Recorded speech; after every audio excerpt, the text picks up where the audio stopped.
고도리형의 인생극장 며느리의 배신과 시어머니의 반격. 어머니, 요양원 상담 다녀왔어요. 다음 주에 입소 가능하대요.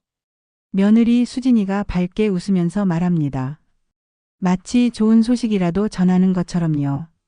그 순간 저는 알았습니다. 아, 내가 이 집에서 정말 짐이 되었구나. 여러분, 제 이야기 시작하기 전에 혹시 구독과 좋아요 눌러주셨나요? 여러분의 작은 관심 하나하나가 인생극장에는 정말 큰 힘이 되거든요. 안녕하세요. 저는 올해 73, 서울 목동에서 30년을 살아온 김영숙입니다. 아들 하나 키우느라 평생을 바쳤고 며느리 들어온 후 10년간 손주 둘 키우며 행복하다고 믿고 살았어요. 하지만 제가 믿었던 모든 것이 거짓이었다는 걸 알게 된 건 딱 한 장의 서류 때문이었습니다. 30년 전 남편과 저는 이 아파트를 샀습니다. 당시 시세로 5천만 원. 남편은 회사 다니고 저는 파출 나가면서 모은 돈이었죠. 여보, 드디어 우리 집이야. 여기서 민수 크게 키우자. 남편이 열쇠를 제 손에 쥐어주던 날 저는 울었어요. 정말 오래 기다린 순간이었거든요. 그 집에서 아들 민수를 키웠습니다. 초등학교 입학식 때는 거실에서 사진을 찍었고 중학교 졸업식 날은 베란다에서 케이크를 먹었어요. 고등학교 수능날 아침엔 주방에서 떡을 쪘죠. 모든 순간이 그 집에 있었습니다. 남편은 15년 전에 세상을 떠났어요. 간암이었죠. 마지막으로 병상에서 제 손을 꽉 잡고 말했습니다. 여보, 민수 잘 부탁해. 그리고 이 집 절대 팔지 마. 당신 노후 자금이야. 알았어요. 걱정 마요. 그때는 몰랐어요. 그 말이 얼마나 중요한 유언이 될지. 남편이 떠나고 민수는 더 열심히 공부했습니다.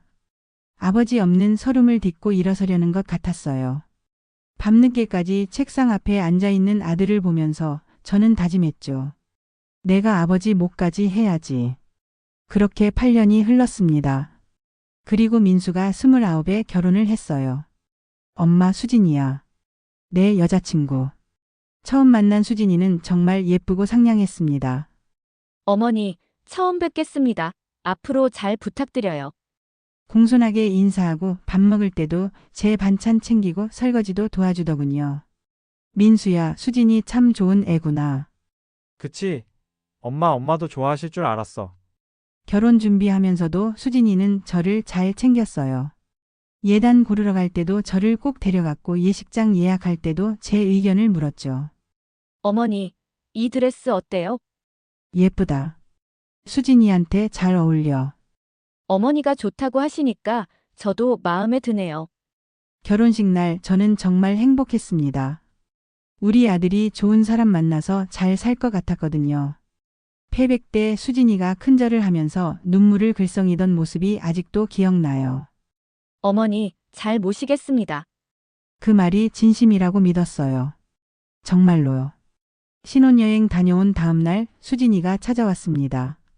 어머니, 저희 신혼집 따로 구하지 말고 어머니 댁에서 같이 살면 안 될까요? 어머니 혼자 계시는 것도 걱정되고. 수진이가 먼저 제안했어요. 저는 깜짝 놀랐습니다. 요즘 젊은 부부들은 시어머니랑 안 살려고 하는데 수진이가 먼저 같이 살자고 하다니. 정말? 너희가 그렇게 해준다면 엄마는 정말 좋지. 민수도 좋아했어요. 엄마, 사실 나도 엄마 혼자 두는 게 마음에 걸렸어. 수진이가 먼저 얘기해줘서 고마워. 그렇게 우리는 함께 살기 시작했습니다. 처음 1년은 정말 좋았어요. 수진이는 직장 다니면서도 주말이면 같이 시장도 가고 명절 때는 전도 같이 부치고요. 어머니, 이거 드셔보세요. 백화점에서 샀어요. 아이고 고마워. 며느리 복 정말 많이 받았네. 무슨 말씀을요? 어머니께서 저희 잘 봐주셔서 제가 감사하죠. 그때는 정말 행복했습니다. 역시 우리 민수가 사람 보는 눈이 있어 하고 생각했죠. 그런데 수진이가 첫째 아이를 가지면서부터 조금씩 달라지기 시작했어요. 어머니, 제가 임신해서 힘드니까 집안일 좀 부탁드려도 될까요? 그럼 당연하지. 몸 조심해. 당연한 거였어요. 며느리가 아이 베고 힘든데 제가 집안일 하는 건 당연하죠. 임신 중에는 입덧도 심했어요. 아침마다 화장실에서 토하는 수진이를 보면서 저는 더 열심히 집안일을 했습니다. 수진아, 괜찮아? 미역국 끓여줄까? 아니에요. 지금은 아무것도 못 먹을 것 같아요. 그럼 물이라도 마셔야지. 그렇게 첫째 손주 지민이가 태어났습니다. 어머니, 애기 정말 예쁘죠? 그럼 우리 손녀 세상에서 제일 예쁘지. 지민이를 처음 안았을 때 제 가슴이 벅찼어요. 이렇게 작고 소중한 생명이라니. 어머니, 애기 봐주실 수 있으시죠? 제가 육아휴직 1년 쓰고 나면 복직해야 해서요. 그럼 당연하지. 할머니가 키울게. 그때부터였습니다. 제 하루는 완전히 달라졌죠. 새벽 5시 기상. 지민이가 새벽에 깨서 울면 제가 일어나 분유를 탔어요. 민수와 수진이는 피곤하니까 재우고 싶었거든요. 기저귀 갈고 트림시키고 다시 재우고. 그리고 6시에 아침밥 차리고 빨래 돌리고 청소하고. 어머니, 지민이 이유식 만들어주세요. 시판 제품 말고 직접 만든 걸로요. 그게 더 좋대요. 그래, 알았어. 당근, 브로콜리, 소고기 다 삶아서 곱게 갈아서. 한 끼 만드는데 2시간씩 걸렸습니다. 하루에 3번 매일. 허리가 아파도 참았어요. 무릎이 시려도 참았죠. 손주 키우는 게 이런 거지. 다들 이렇게 사는 거야. 그리고 2년 후 둘째 손주 지훈이가 태어났습니다. 이제는 아기 둘. 저 혼자 돌봐야 했어요. 어머니, 지민이 유치원 데려다 주시고 지훈이는 낮잠 재우시고 저녁은 6시 정각에 차려주세요. 저희 퇴근 시간 맞춰서요. 알았어. 정확히 6시. 1분이라도 늦으면 안 됐습니다. 어느 날 제가 장을 보다가 지민이 유치원 픽업 시간에 맞춰 가느라 정신 없었어요. 집에 와서 황급히 저녁 준비를 했는데 5분 늦었습니다. 6시 5분. 어머니, 약속 시간은 지키셔야죠. 저희도 회사에서 피곤한데 집에 와서 밥이 안 돼 있으면 어떡해요? 수진이 목소리에는 짜증이 묻어났어요. 미안해. 장 보다가 좀 늦었어. 다음부턴 미리미리 준비해 주세요. 저희도 회사 일하느라 힘든데 집에 와서까지 기다려야 하면 너무 힘들잖아요. 그날 저녁 저는 밥을 제대로 넘기지 못했습니다. 그때부터 저는 시계를 보며 살았어요. 5시 30분까지는 무조건 밥을 차려놔야 했죠. 어느 날 제가 허리가 너무 아파서 병원에 갔습니다. 지민이와 지훈이를 이웃집 경희한테 잠깐 맡기고요. 할머니, 허리 디스크가 심하네요. MRI 결과 보니까 수술도 고려해야 할 수준이에요. 일단 무리하시면 절대 안 됩니다. 무거운 거 들지 마시고 오래 서 있는 것도 피하세요. 네, 알겠습니다. 의사 선생님 말씀을 듣고 나오는데 눈앞이 캄캄했어요. 무거운 거 들지 말라고? 그럼 장은 어떻게 봐? 지훈이 안고 재우는 건? 빨래는? 집에 와서 수진이한테 조심스럽게 말했습니다. 수진아, 엄마가 허리가 안 좋아서 병원 갔다 왔어. 의사가 무거운 거 들지 말래. 아, 그래요? 수진이는 TV를 보다 말고 제 쪽을 힐끗 봤어요. 그럼 어떡하죠? 빨래는 누가 해요? 장보기는요? 지훈이는 누가 안아줘요? 걱정하는 건 제 건강이 아니라 집안일이었습니다. 아니, 괜찮다. 엄마가 조심해서 할게. 약 먹으면서 하면 되지. 네, 부탁드려요. 저희는 회사 일로 바빠서 집안일까지 신경 쓸 여력이 없거든요. 그날 밤 저는 파스를 허리에 붙이고 누웠습니다. 화장실 가려다가 거실을 지나가는데 민수와 수진이가 소파에 앉아 이야기하는 소리가 들렸어요. 여보, 시어머니 요즘 자꾸 아프다고 하시네. 병원비도 들고. 수진이 목소리였습니다. 발걸음을 멈췄어요. 엄마가 나이가 있으시니까 그러시겠지.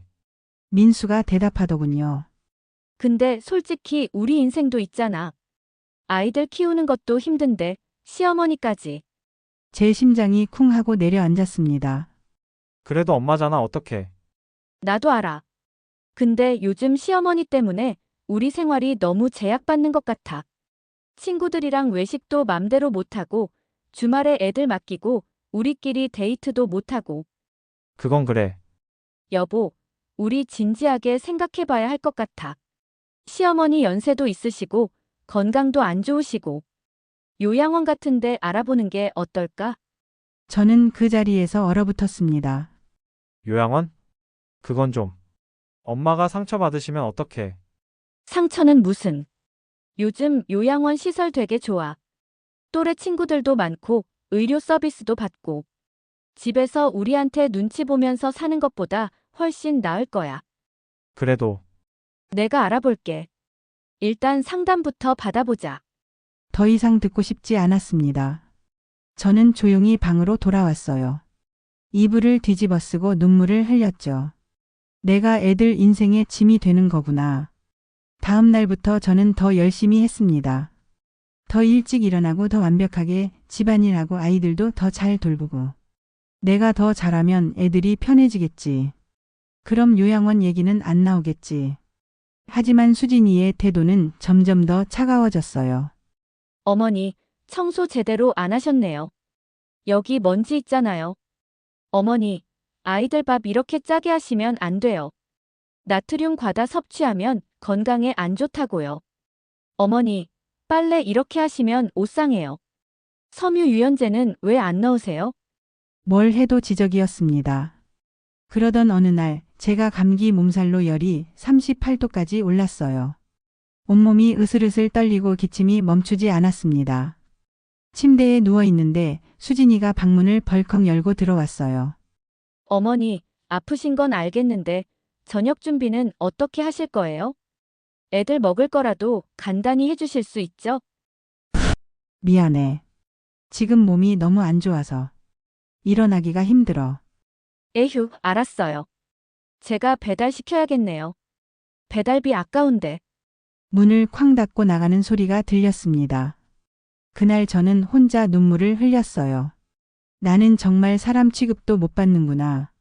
아플 때조차 집안일 걱정부터 하는구나. 그리고 2달 전 결정적인 사건이 일어났습니다. 제가 집 청소를 하다가 서재에 들어갔어요. 평소엔 민수가 쓰는 공간이라 잘 안 들어가는데 그날은 먼지가 너무 쌓여서 청소를 하려고요. 책상을 닦다가 서류 몇 장이 눈에 들어왔습니다. 요양원 입소 안내. 저는 손이 떨렸어요. 혹시 하는 마음에 서류를 집어들었습니다. 행복 실버타운 입소 상담 예약 김영숙 73세. 제 이름이 적혀 있었어요. 아래에는 비용이 적혀 있었습니다. 월 300만 원 식비, 관리비, 의료비 포함. 그리고 그 옆에 수진이 필기가 있었어요. 볼펜으로 꾹꾹 눌러 쓴 글씨였죠. 시어머니 연금 150만 원 더하기 우리가 150만 원은 300만 원. 이렇게 하면 될 듯. 일단 3개월 계약하고 시어머니 적응하시면 장기 계약으로 전환. 제 연금까지 계산해 놓은 거였습니다.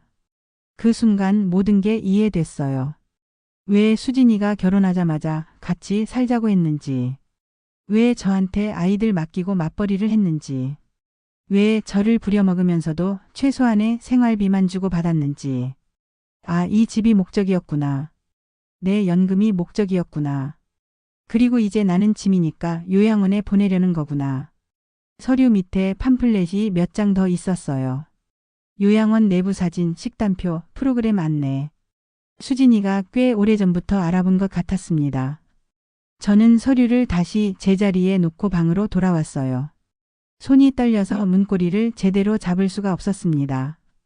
그날 밤부터 저는 귀를 기울였어요. 며칠 후 민수와 수진이가 밤에 대화하는 소리가 들렸습니다. 여보, 요양원 상담 다녀왔어. 다음 달부터 입소 가능하대. 그래. 엄마한테 말씀드렸어. 아직 천천히 말씀드려야지. 갑자기 말씀드리면 섭섭해 하실 것 같아서. 그래도 엄마 기분 상하지 않게 잘 설득해야 돼. 알아, 걱정 마. 요양원이 엄마 건강에도 좋다고, 또래 친구들도 만나시고 좋다고 말씀드릴게. 여기서 우리 눈치 보시는 것보다 훨씬 나을 거라고. 저는 이불 속에서 주먹을 꽉 쥐었습니다. 건강에 좋다고? 친구 만나려고? 거짓말도 유분수지. 나를 내보내고 싶은 주제에? 다음 날 저는 은행에 갔습니다. 통장 정리 좀 하려고요. 제 명의 통장은 3개였어요. 하나는 연금 들어오는 통장. 월 150만 원. 하나는 남편이 남긴 보험금 통장. 3억. 그리고 마지막 하나는 이 아파트 등기권리증이 보관된 대여금고 열쇠가 있는 통장이었습니다. 이 아파트 지금 시세가 12억이에요. 남편 명의였다가 돌아가신 후 제 명의로 바뀐 거죠. 민수와 수진이는 이 집이 저 명의인 걸 알고 있었습니다. 그래서 저를 요양원에 보내고 이 집에서 계속 살 생각인 거였죠. 제 연금으로 요양원비 내게 하고 자기들은 이 12억짜리 집에서 편하게 살 생각이었던 겁니다. 저는 은행 창구에 앉아서 오랫동안 생각했어요. 어떻게 해야 할까? 그리고 결심했습니다. 내가 먼저 움직이자. 은행에서 나와 바로 부동산에 전화했어요. 여보세요.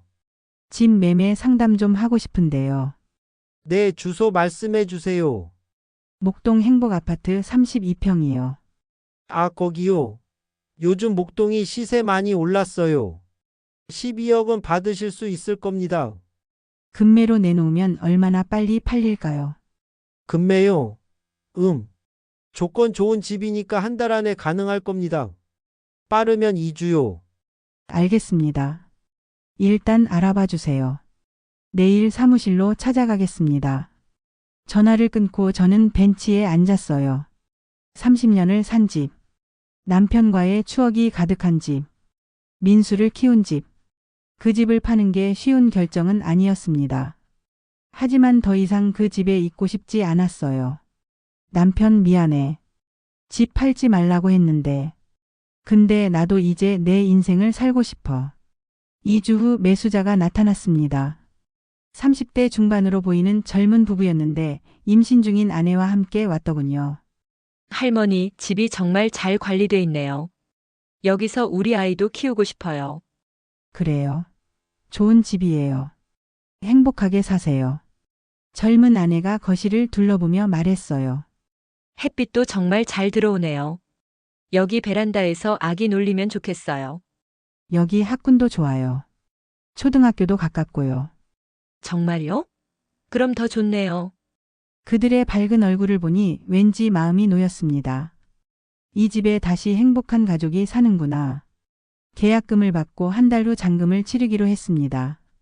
그리고 저는 조용히 이사 준비를 시작했어요. 제 친구 경희한테 전화했습니다. 경희야, 나 집 팔았어. 어머, 갑자기 왜? 무슨 일 있었어? 말하면 길어. 근데 혼자 살 곳 좀 알아봐 줄 수 있어? 그래, 알아볼게. 순이야, 너 정말 괜찮아? 경희 목소리에 걱정이 묻어났어요. 응, 괜찮아. 이제 정말 괜찮을 거야.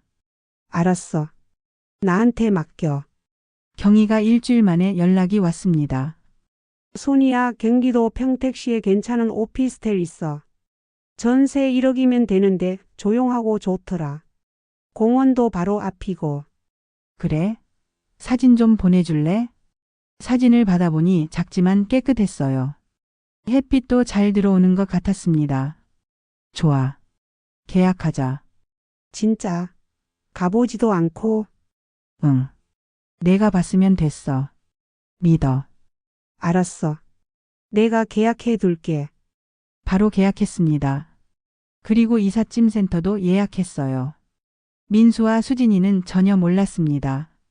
잔금 날짜를 민수 가족이 제주도 여행 가는 날로 잡았거든요.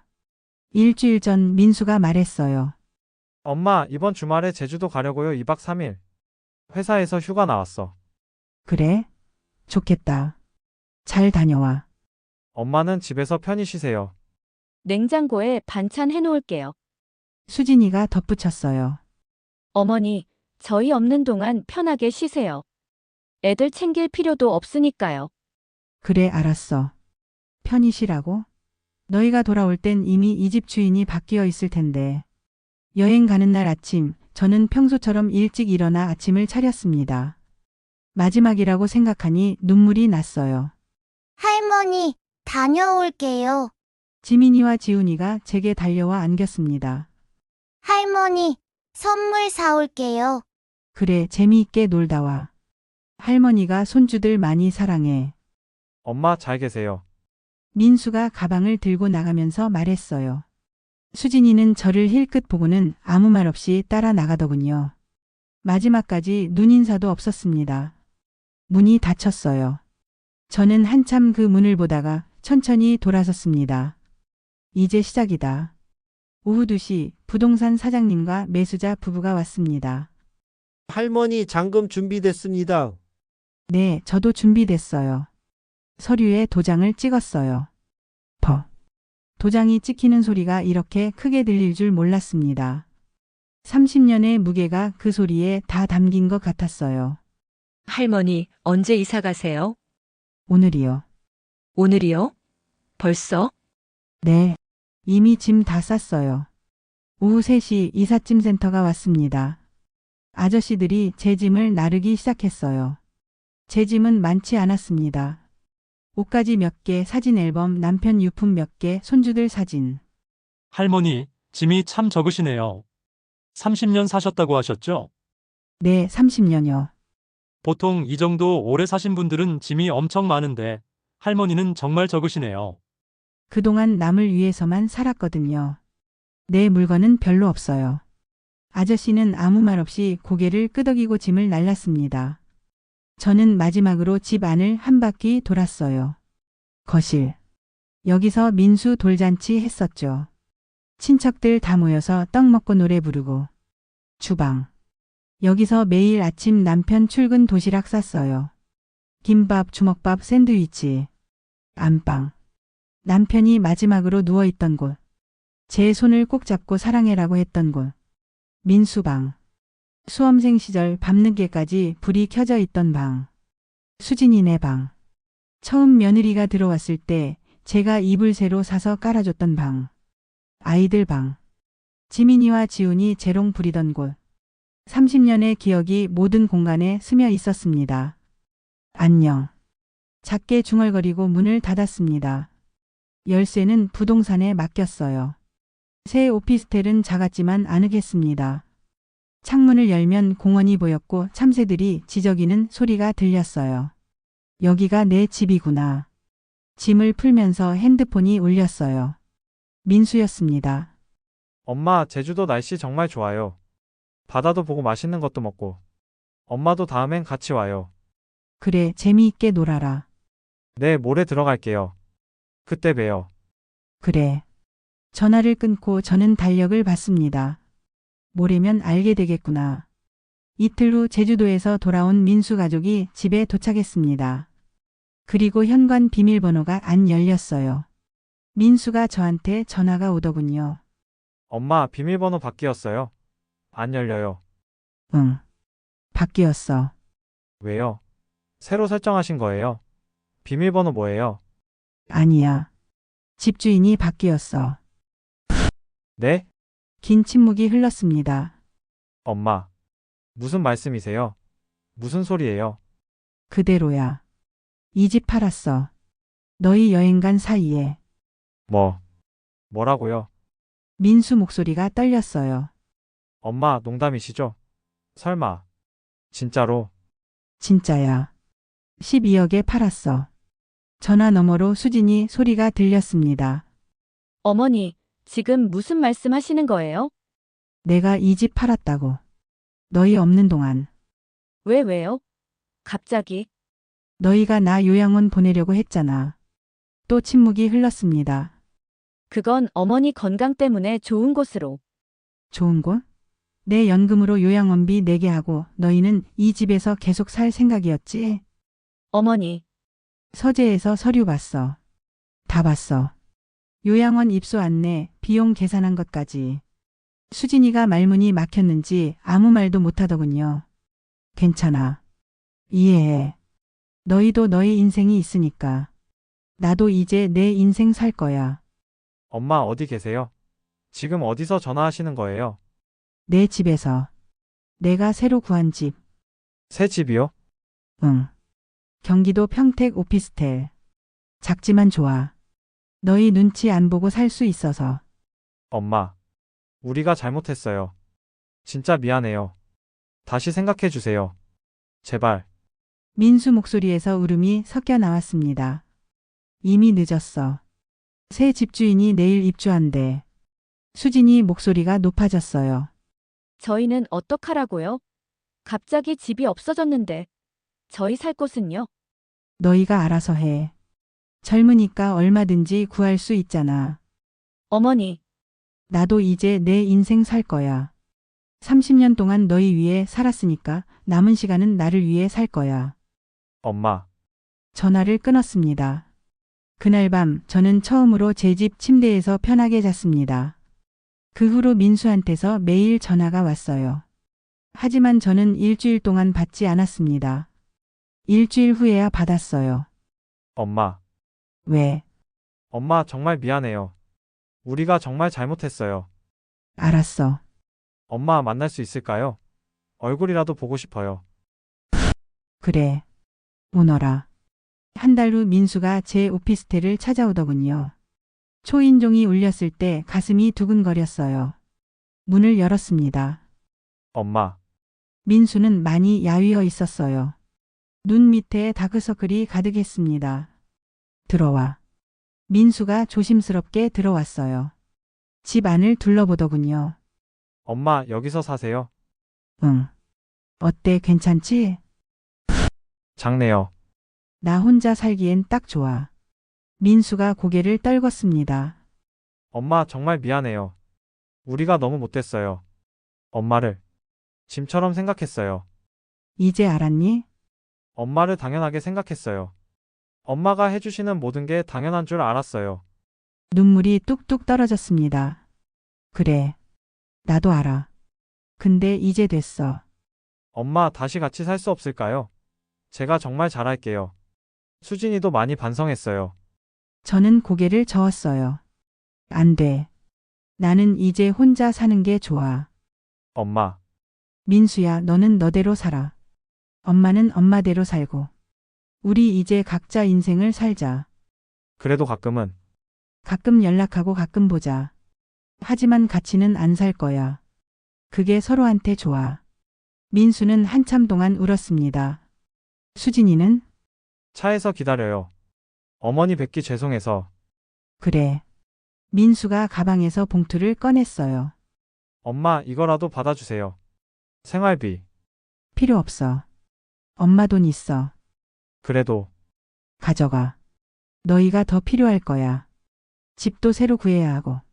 민수는 봉투를 다시 가방에 넣었습니다. 엄마 지민이랑 지훈이가 할머니 보고 싶대요. 그래? 애들은 잘 있니? 네. 할머니 없어서 많이 힘들어해요. 매일 할머니 찾아요. 다음에 데려와. 그때 보자. 네 엄마. 정말 감사합니다. 민수가 일어섰습니다. 자주 올게요. 그래. 문 앞에서 민수가 돌아섰어요. 엄마 사랑해요. 나도. 문이 닫혔습니다. 저는 창가에 앉아 민수가 나가는 걸 봤어요. 주차장에서 수진이가 기다리고 있더군요. 민수가 차에 타자 수진이가 무언가 물어보는 것 같았어요. 민수가 고개를 저으며 눈물을 닦았습니다. 차가 출발했어요. 저는 한참 그 차를 보고 있었습니다. 지금은 6개월이 지났어요. 민수는 수진이와 함께 전세구에서 살고 있습니다. 한 달에 한 번 정도 아이들 데리고 놀러 와요.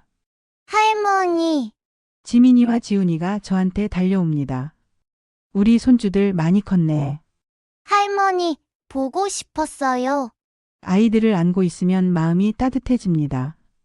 하지만 예전처럼 매일 보지 않아도 괜찮아요. 이제는 제 시간이 있거든요. 저는 매일 아침 공원을 산책해요. 경이랑 같이 걷기도 하고 혼자 걷기도 하죠. 순이야, 요즘 표정이 정말 밝아졌어. 그래? 응.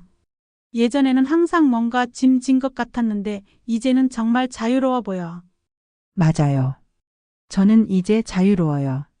친구들도 자주 만나요. 차 마시고 영화 보고 마트 구경도 하고. 요양원? 아직 갈 생각 전혀 없어요. 제 돈으로 제가 원하는 곳에서 제가 원하는 대로 살 거예요. 민수와 수진이는 많이 힘들어하는 것 같아요. 맞벌이 하면서 아이 둘 키우는 게 얼마나 힘든지 이제야 알았나 봐요. 지난주에 민수가 전화했어요. 엄마, 정말 힘들어요. 애들 키우는 게 이렇게 힘든 줄 몰랐어요. 그래. 이제 알았구나. 엄마가 그동안 얼마나 고생했는지. 정말 죄송해요, 엄마. 괜찮아. 이제라도 알았으니까. 여러분 혹시 지금 가족 때문에 힘드신가요? 당연하게 희생하지 마세요. 당연하게 참지 마세요. 내 인생은 내가 선택하는 거예요. 저처럼 73세 새 인생을 시작할 수도 있어요. 늦은 건 없어요. 오늘 이야기는 어떠셨나요? 구독과 좋아요 눌러주시면 인생극장이 더 좋은 이야기로 찾아뵐게요. 여러분 모두 행복하세요. 고도리영의 인생극장입니다.